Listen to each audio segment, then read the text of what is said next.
me présente, je m'appelle Édouard Billard, je suis agriculteur en Eure-et-Loire sur une exploitation de grande culture. Je suis revenu sur l'exploitation familiale il y a 3 ans et j'ai souhaité continuer avec mon père dans le développement des produits à base de biocontrôle. Il y a une vingtaine d'années, mon père a introduit le premier biocontrôle sur l'exploitation, c'était les trichogrammes.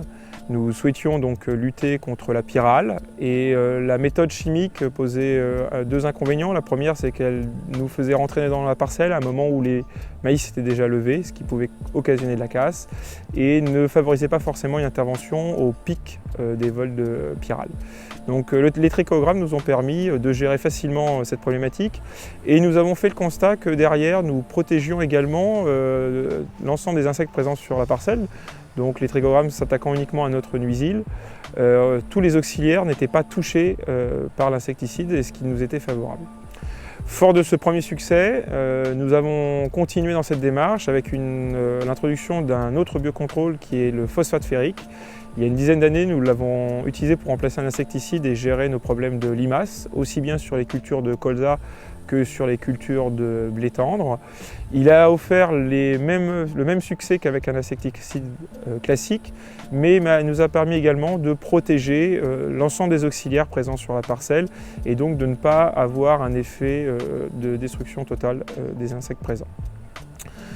Nous avons continué dans cette démarche. Il y a quelques années, notre coopérative nous a proposé d'utiliser un nouveau biocontrôle qui avait pour effet d'avoir le même rôle qu'un vaccin, c'est-à-dire qu'il venait protéger la plante en venant susciter ses défenses naturelles, couplé également à un fongicide que nous réduisions de moitié. Le premier essai a été intéressant, même si on s'est rendu compte que sur tout ce qui était la gestion de la septoriose, il n'y avait pas eu de souci pour les blés tendres. Par contre, la rouille avait continué à progresser et c'est là qu'on a bien vu que le biocontrôle avait bien un effet de vaccin, mais n'avait pas d'effet curatif. Et le fait d'avoir fait une demi-dose avait posé souci.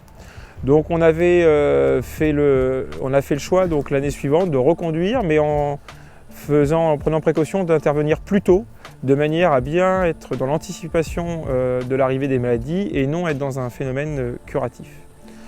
Le dernier biocontrôle qui a été introduit, c'est un biocontrôle que nous utilisons depuis très longtemps sur la culture de la betterave, qui est le soufre. Alors l'intérêt du soufre, c'est de venir lutter contre l'odium. Nous l'utilisons toujours, même si nous l'utilisons avec des doses beaucoup plus faibles, parce qu'aujourd'hui l'évolution de la génétique betteravière nous a montré que l'odium n'était plus forcément notre premier souci, mais qu'à l'inverse, la cercosporiose, elle, était toujours présente.